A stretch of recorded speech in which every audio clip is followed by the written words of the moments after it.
Welcome, ladies and gentlemen, to the Ask ServiceMonster show, where you've got questions about your service business, and we've got your answers.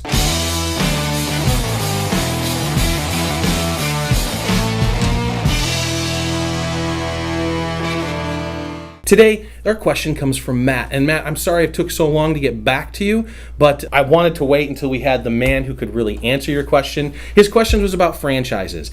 Should I think about a franchise? What are the benefits? What are the pitfalls? What can I expect? What can I gain? What can I lose? All about franchises, right? And so I waited until Ed Quinlan from chem-dry, HRI. What's your official title there? I'm the Senior Vice President of Franchise Services. Very good. Basically, the way I see it, if Ed were to leave, the whole thing falls apart. He's been there so long and through so many ownership changes. And Ed and I have had the pleasure of, 6 years now? Going on 6 years? Of like a pretty hardcore business relationship. We've been to the mat. I'm so honored to have him on the show today, and it was so good to work with him all through those years. There's very few business people that I respect more than you, Ed. So thank you very much, Joe. I've loved our relationship. It's been really good, and absolutely love the franchising industry. In fact, I think the passion that I have around franchising and why I love my job so much is every day I go to work and I get to help entrepreneurs achieve their success. Right. And franchising really is about going into business for yourself, but not by yourself, right? And you have this amazing network that can support you and tools and resources and still embodying that entrepreneurial spirit, because really it is your business, right? You own it, you're responsible for it. But we give our franchisees a framework to work under and a brand and power that comes with that, consistency, quality, recognition, that can really help them win in the marketplace. And I'm always intrigued by how franchisees get that a little bit more than your average cleaner, but it even crosses over to the brand, right? Because brand is such an important thing. I mean, if you think about McDonald's, right? Yeah. No matter where you get your hamburger across the nation, it's going to taste the same, right? Quality of food notwithstanding. But at the same time, like you got cleaning, there comes a certain atmosphere, right? There comes a certain feeling from the client. Like when you leave, the scents that are left behind, like I should be able to get that done in Florida or California and have that brand integrity the same, right? So you really focus your franchisees on recognizing brand is much bigger than a logo, clip art. Right? Oh, yeah. Branding is the entire experience. It's from the very moment that the consumer interacts with your brand or your collateral. And how much of that marketing is actually delivered by corporate? So, chem-dry is maybe a unique model in franchising where our franchisees don't pay us for a national advertising fund. They pay us and they don't pay us a royalty. Typically in franchising, you're going to pay your franchisor. Most are going to have a royalty-based model, right, where they'll take some percent of gross, and then they'll also have some kind of marketing fees that you pay. We just have a low monthly fee, and then with our marketing team, we develop all the tools and templates. Right. And we'll do a lot of coaching and training around marketing. But all the spending, that they can go grab stuff. Yeah, they can go get stuff. We have download centers and vendor partners, all kinds of support to help them win at marketing. Right. But it is their dollars, right? And we've learned that when they spend locally, they can be ultra effective. Sure. And if we can leverage the national brand messaging and this consistency and experience with local spends, that's been the best formula for us so far. Very good. Let's take a zoom out a bit, and as a Joe cleaner, day 5, prospecting is hard. Like I've got this equipment that my distributor sold me, and now I've got $20,000, $50,000 of credit card debt. Yeah, new business owner. And I want the phone to ring. Mm-hmm. Maybe franchising is for me. Now what do I do? Right, I've got franchises I got to pick from. Yeah. And what's the typical business? What's a typical business? So what you're going to want to do is compare and say, what value am I going to get out of being part of this network or part of this opportunity? And how is it going to help me achieve my goals in a couple of ways? One is, can it help me achieve a bigger volume? Right. So by being part of a franchise, are my revenues going to be greater than if I'm alone, right? Every franchisor releases what's called a franchise disclosure document, or they call it an FDD. Okay. And so if you're interested in the franchise, you call up the franchisor, say, I'd like access to your FDD, And many of them will share some financial performance information about their franchisees or a set of their franchisees. So you can get a flavor for how much money could I make, which is very helpful.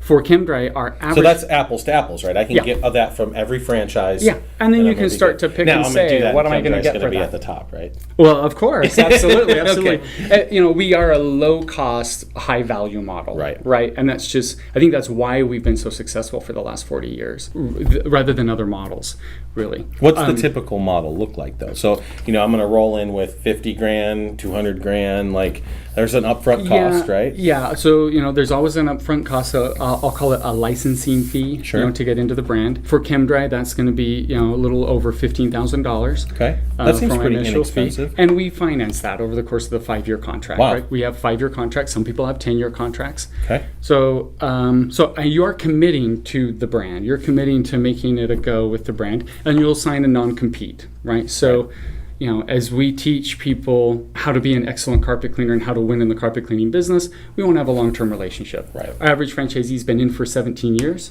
so clearly it's working. So and they that's want to stay in. That's a check mark on the cautionary side, right? Yeah. The non-compete. So explain that to me. What does that mean? Well, so if at the end of the 5 years you're like, yeah, I think I'm ready to sell my business, go do something else. Absolutely. It's the go do something else that we ask, right? Become a plumber, become an electrician, become a window washer, Not something a carpet else, a cleaner. painter, whatever. Fine in any other service, because really the principles that you will have learned in a chem-dry would apply to any other service. If I move to another area, it starts getting pretty sticky. Yeah, quickly, it might doesn't be. Yeah, it might be a little sticky, and we certainly spend a reasonable amount of effort trying to maintain compliance in that. Sure. Out of respect for our current Everybody owners. else, Yeah, right. those who are in and Playing by the fees rules. and playing by the rules, we want them to receive the benefit Right. of that. How often is that non-compete Oh my across gosh. franchises? It is. So most franchisors are going to have that. Okay. In fact, I don't know of any that don't. Okay. Non-compete's an extremely standard in any business, not Sure. just McDonald's even, right? You're You can't right. open up a burger chain. Yeah, Right. you're right. So that's a really, really common thing when you're getting into franchising or any kind of group business in general. And when I buy into pretty much any franchise, I'm buying into an ecosystem, right?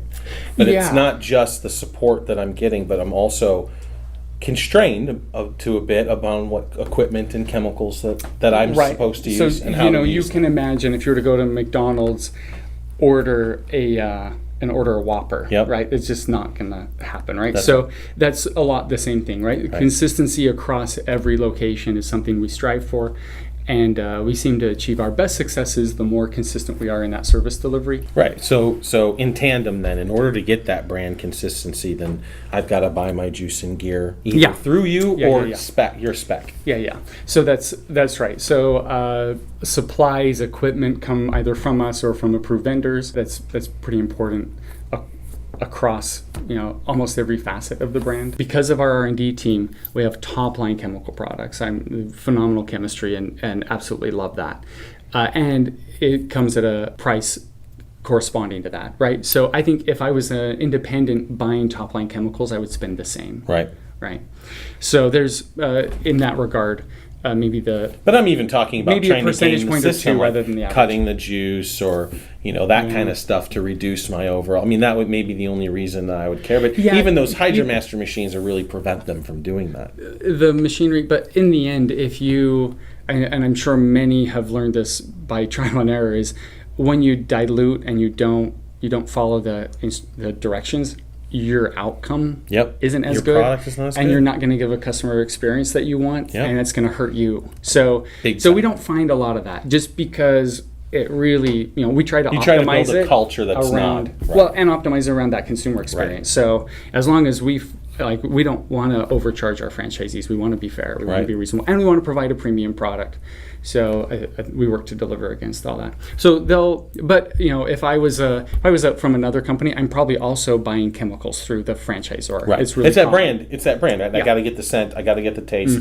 I've got to get the cleaning Yeah, experience. keep that consistent. And I think franchising will continue to grow in many ways, in large part because you see the consumer marketplace as they evolve, they're really latching onto brands. They are. And a lot of data is supporting this concept that consumers are leaning more and more and more to brands. So I see long-term brands In doing absence very of well. a personality. Well, to tell you the truth, you can overcome a lot of that with personality, and I highly, with our franchisees, we really help them foster their personalities and help them leverage their own personality. All right, so we have non-competes. We've got purchasing chemicals through you. We've got our initial buy-in. Get your supplies. I get massive support. I get a family. I get an ecosystem. So that's my balance sheet so far.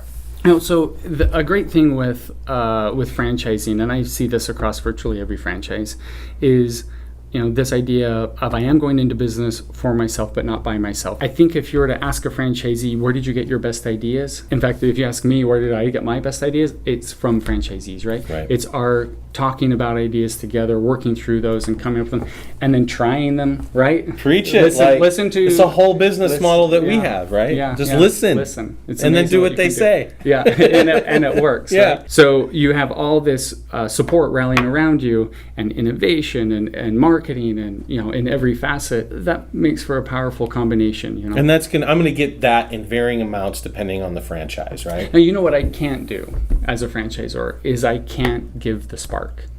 Of course. I can't give the attitude. The drive, the tenacity, Yeah. the stick to. It's never a quick flip. It's not an overnight moneymaker. You're going to be doing this shit for 10 years, before you start to make real money, right? So unless you're super ambitious and then 17-hour days getting off the truck as quickly as possible. It's a matter of scale. Right. It's a matter of investment. It's a matter of what you're willing to put into it. All right, so I've got this wheel, right? How much support, how much branding, how much equipment, how much between the different franchises I have as Joe Cleaner. So let's talk about maybe what would it. I spend for this, right? Yeah. So if I'm not in a franchise organization, I have to sort of figure this out on my own. I'm going to do some research. I'll go to forums. I'll find some ways to get at some of these pieces, or right? stumble, right? Just go through a couple. Or years. I'll figure it out myself a little bit. Yeah, which a lot of people. I think that if you were to figure out how to get that support on your own through associations, Facebook groups, and so forth, you could get a small fraction of the knowledge that and help that you would get going into a franchise organization. But there's just so much depth there. I think one of the differences is when I'm doing this by myself, and I might have a great network of support, but when I'm doing it by myself, and I have all these voices, screaming at me to do, try, whatever, it really comes down to the details, right? And from a corporate standpoint, our job is to take a success and put it in a box, package it, and then make that available to the network in a replicable way.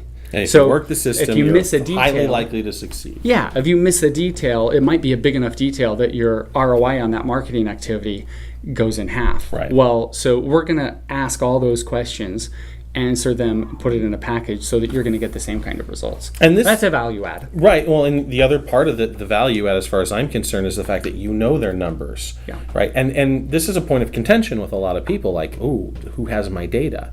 And at the end of the day, if I, as a coach, as a business coach, actually know your numbers and not the ones you're telling me over beer or the ones you're BSing about because you don't in front of a group because you want to look right. good. But if I go to my franchise, it's like half. I'm only making half what I say I'm making if I'm paying on a model that is a royalty of model. revenue. Yeah, that's right. So that's right. there's just what's the damn data? Like that's what you should base your coaching on because it has to be real. It has to be real. Otherwise, the coaching doesn't matter because we could be focusing on the wrong thing. That is the beauty of a flat fee is my franchisees have no reason to inflate anything with us because to work the numbers. We're not a royalty-based model. In the end, I think you get value back, and our model, while it might be low cost upfront, I do think it's high value because when you come in with a lot of passion, a lot of energy, a lot of desire to be successful, and you follow the program. It's just amazing what I see franchisees do. If I'm struggling, I'm new, or maybe I've even been in for a while, but you're like, hey, I think I could benefit from a connection. I think I could benefit from some processes. Let me get into franchising. I would say explore franchising. I love franchising for any new business concept if I'm trying to get into something new that I don't know because it puts it in a box. It does. And it's proven And success. it's the roadmap, right? Mm-hmm. It's not the learning that you can't download the data. Right. But when you're starting off, and I find this given that I love to learn new things, and I walk in and I have a massive fog of war. Like, and then so much data coming at you. It's like, what path do you take? And then you'll wind way down and say, that's not the one I need. And over time, you build this roadmap and you gain the knowledge that you need and you fight through it. And then looking back, you're like, if I would, there's the line. Yeah. If I would have ignored all the noise and just paid attention to that one line, then I would have been good to go. So I see franchises as being able to provide that kind of that roadmap that says, here's what you need to do in order to succeed. You want to do better than that, do more. Yeah. Absolutely, absolutely. And there's some great programs out there. We have remarkable coaching staff, and we have specialized coaches for new franchisees versus franchisees who've been in for a while. Specialized coaches around the idea of marketing and customer acquisition, around loyalty, around job average, and getting my average tickets up. In the end, if we focus on the success of the franchisee, it's amazing how things work out. It really is. All right, guys, wrapping up here real quick. If you're interested in franchise opportunities, it sounds like they're a sure way to help ensure, not absolutely guarantee, but ensure your success. But you do give a little piece of your soul for that. You're paying a little bit of your ticket, you're buying juice and gear, and you have a non-compete.